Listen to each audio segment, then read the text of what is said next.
Alrighty, so the final match of the first round, second leg in this year edition of the CONCACAF Champions Cup is in the books. And just like yesterday, where MLS team involving the CONCACAF Champions Cup in the first round of the second leg, this was not close whatsoever between the New England Revolution versus Independiente. In fact, you could kind of argue this was New England Revolution versus Independiente versus the CONCACAF referee because, oh boy, it looks like CONCACAF is back. And, as much as I've said so far this tournament, there hasn't been a lot of controversial shenanigans that has happened. Oh, you better believe there was definitely some in this game, though in the end it didn't really kind of like too much in terms of the result. This one, the refs dominated this game from start to finish, and they were well deserved the 3-0 victory in this game over Independiente. Now, early on, it looked like there was only 1,000 people even showed up for this match. I mean, I talked about yesterday how in that game between Nashville and Mocha, the stands at Geodos Park was pretty much empty, and even said that the announced attendance were like something like 6,089, but in reality, it looked like there was only like half or even a third of the announced attendance. Now they didn't announce exactly what the attendance is for this game, but I can guarantee you there's no way in the world it's at as much as what we saw yesterday in that Nashville versus Mocha game, and that it just felt like there was only 1,000 people showed up at Gillette Stadium. And this is not a big surprise, consider, add to the fact that this is a late kickoff. It started at 8:15, and that it is a midweek, and games at midweek at Gillette Stadium and Revs games in midweek are always low attendance. But add to the fact that it was 30 degrees outside, yeah, you can understand why there was nobody showed up in this game so ever. But that being said, another thing I also realized, and I think this is maybe just on my feed, but the audio on FS2 was cutting in and out every 5 seconds, and that was kind of annoying because I would hear like the commentator, and before you even have a chance to finish saying what he said, it just kind of cut in and out every 5 seconds. And I try to switch device too. I try to switch it onto my laptop because I was watching on my phone, and it still was giving that. So I don't know if this is just my end or is this on your guys' end. Let me know in the comments below if you thought that of course, is the case. But that being said, in the 7th minute, there's a shout for a penalty for the Revs not given in the 7th minute, as I thought Independiente was the one that had most of the possession. I mean, I guess maybe knowing that they need to score a goal, and knowing the fact that if they do give up a goal, it didn't really kind of matter because they still need two to try to win this. And New England was elected to sit back and counter, and it worked out well because in the 8th minute, guess what? We have the heel connection. This is the first time this season we have both Carlos Heel and Nacho Heel both on the score sheet and assist chart, and it's Nacho Heel, the ones that on the score sheet as he scored here from his brother Carlos Heel to make it 1-0 in favor of the Revs. I won't be surprised. We're gonna have that heel connection a couple of times this year for this Revs team, but also just a full build up there. I mean, this was just kind of Man City level kind of soccer from the New England Revolution. Beautiful build up and finishing as well to deserve a well deserved 1-0 lead. And then this is where the CONCACAFing begins, because in the 20th minute, there was a shout for a penalty as the refs feel like Davis brought Veroni down in the box, but instead the referee booked Veroni for simulation. And notice I wrote simulation on quotation mark because no, there was no way that was simulation. I mean, you can clearly see that Davis basically bumped Veroni there in the box, and I argue, that could be debatable. That maybe should have been a penalty for the refs, but the fact that the referee booked Veroni and feel like he dived in that play, I mean, yeah, I mean Veroni couldn't believe it, and I don't blame him, and I think the same goes for Caleb Porter too, and especially I would not be surprised in the post game press conference that Caleb Porter would want to have a word with some of these referee consider. You know how Caleb Porter feels when he has to deal with bad refereeing that goes against his side. But yeah, this of course obviously was a wrong call in terms of the referee booking Veroni for simulation, because clearly that was not simulation. That is probably the harshest yellow card I ever seen a player getting booked for simulation. And then as the penalty itself, I mean, it is debatable, but I guess in the words of CONCACAFing, yeah, you're not gonna get that call, especially when you're an MLS team.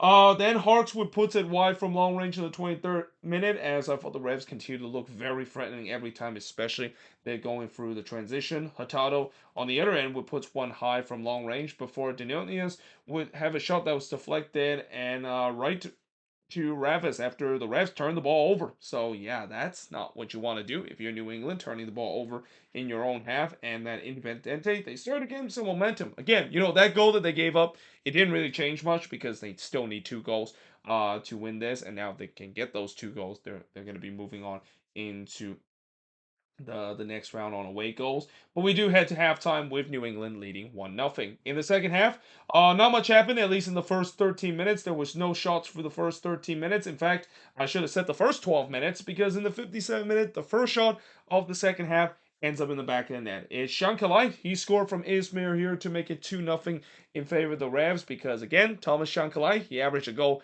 every single game, and here he is again, popping up, scoring a goal here. Although he wasn't a banger. I'll just say that as what we saw last season when he was like scoring every single game. It feels like every single goal that he scored was a banger.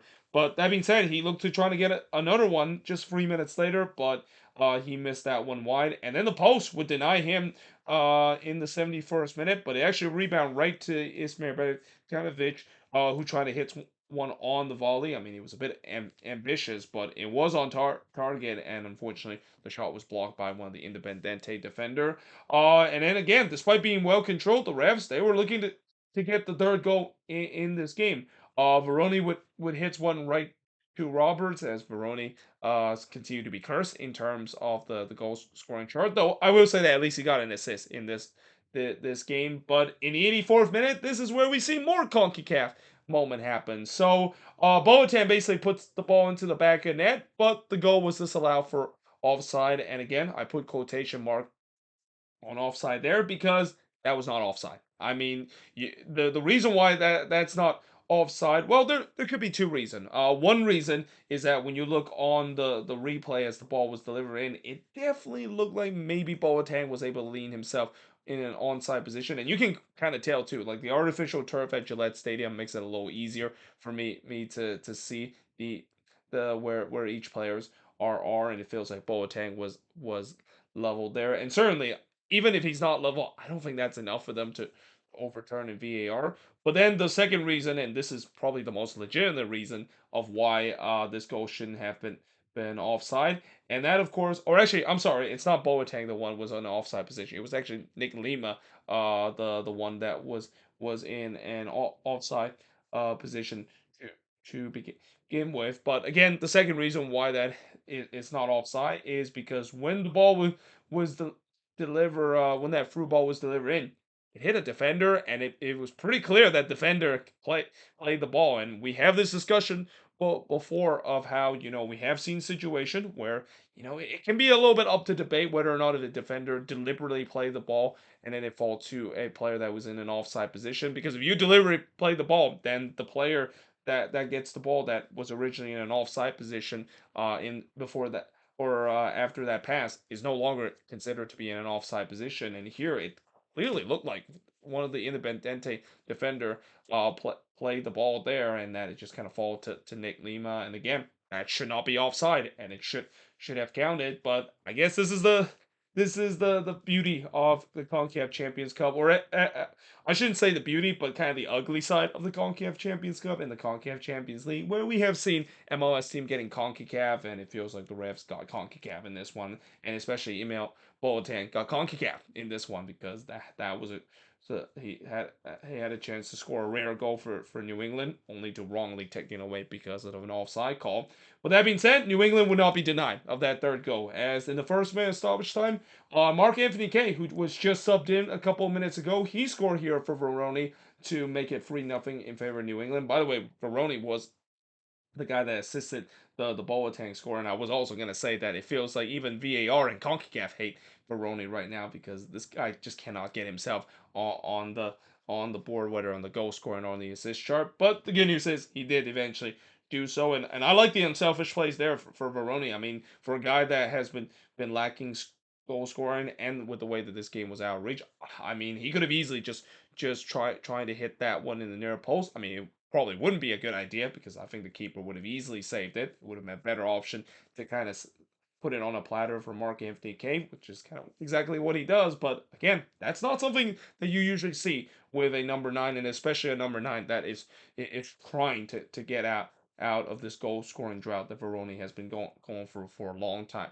now. But I also wrote the ball don't lie because yeah, I mean that call that we saw a couple minutes ago, which was wrongly well, it feels like eventually the ball don't lie, and that the refs will reward that third goal, and eventually that would be the final score of this game as well. 3-0 is the final score, 4-0 overall on aggregates. Shots in this one, 10 shots for the 3 that Independiente has, 3 shots on goal for the 2 that Independiente has, no shots off target for the 4 that New England has, 1 shot that was blocked for the 3 that New England has, and possession-wise, 55% possession compared to 45% possession that Independiente has in this game, and also with this win, they're moving on into the second round where going to be facing against Alahulunse. And I will say this, it's not going to be an easy matchup. And I think if there's any team besides the Liga MX's opponent that is probably the toughest to face this season in the CONCACAF Champions Cup, it's got to be Alahulunse. I mean, Alahulunse is a legit deal. I mean, I know they haven't been able to beat their CONCACAF champions or haven't been able to overcome MLS team in the past before when they face MLS team, but they definitely give a good fight to their MLS opponent. I mean, last season it was a great example of it.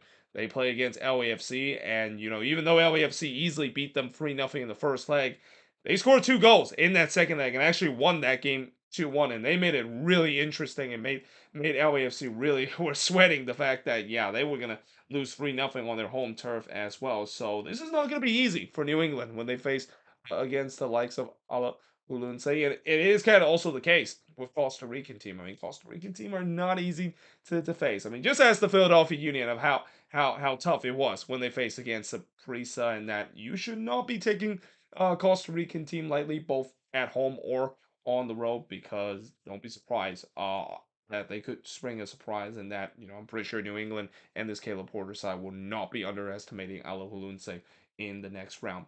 But that being said, let me know in the comments below what do you think of this game between the Revs and Independiente. And as always, let me know in the comments. Or actually, I just said that. But either way, hope you guys enjoyed this video. If you do, make sure you guys do like, smash the subscribe button. And yeah, I, of course, will see you guys next time.